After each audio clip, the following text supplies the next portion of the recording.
Ndakuramukije cyane ati mwakenda mwiriwe bivanye aho uherereye hose hama shaka tuje kuri amwe mu majambo yashikirijwe na President Jacob Zuma yahoze arongoye igihugu ca Afrika y'Epfo, aho mu majambo yavuze yagize ati Afrika ihuriye ku ifaranga rimwe byofasha cyane mu by'ubudandaji kandi bigatuma tugira ijwi rikomeye mu makungu.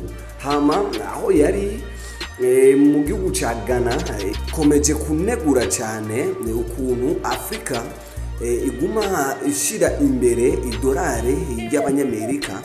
Yashimangiye ko guhurikira ku ifaranga rimwe muri Afrika byotuma umugabane wacu wa Afrika wiyubaka kandi ugahabwa icubahiro cyane agateka mu makungu. Ayo ni amwe mu majambo amaze kugaruka kenshi mu bakuru b'ibihugu bamwe bo muri Afrika, aho navuga nka President Traoré hamwe n'uyu yahoze arongoye Afrika y'Epfo. Ndavuga ko bimwe mu bintu n'ibindi bivugwa neza yuko hamwe Afrika continent Afrique yoramuka ubumwe bwayo bukoresheje ifaranga rimwe byozamura cyane ku rugero rwo hejuru ubutunzi bwa Afrika. Rero ni amwe mu majambo yashikirijwe na President yahoze arongoye igihugu cya Afrika y'Epfo. Rero ku bwawe sinzi uko ubibona,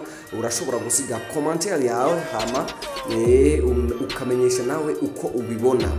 Ndavuga yuko wari kumwe na Simba from Seed intara y'umumanuko, hama akaba ari kuri Eric Burundi TV. Ukaba utumiwe cyane gukanda subscribe hama uwongera ugira na share kugira ngo Eric Burundi TV ikomeze kukuronsa amakuru aryoshe kandi ari ku gihe. Murakoze cyane, muheza ku rugero rwo hejuru.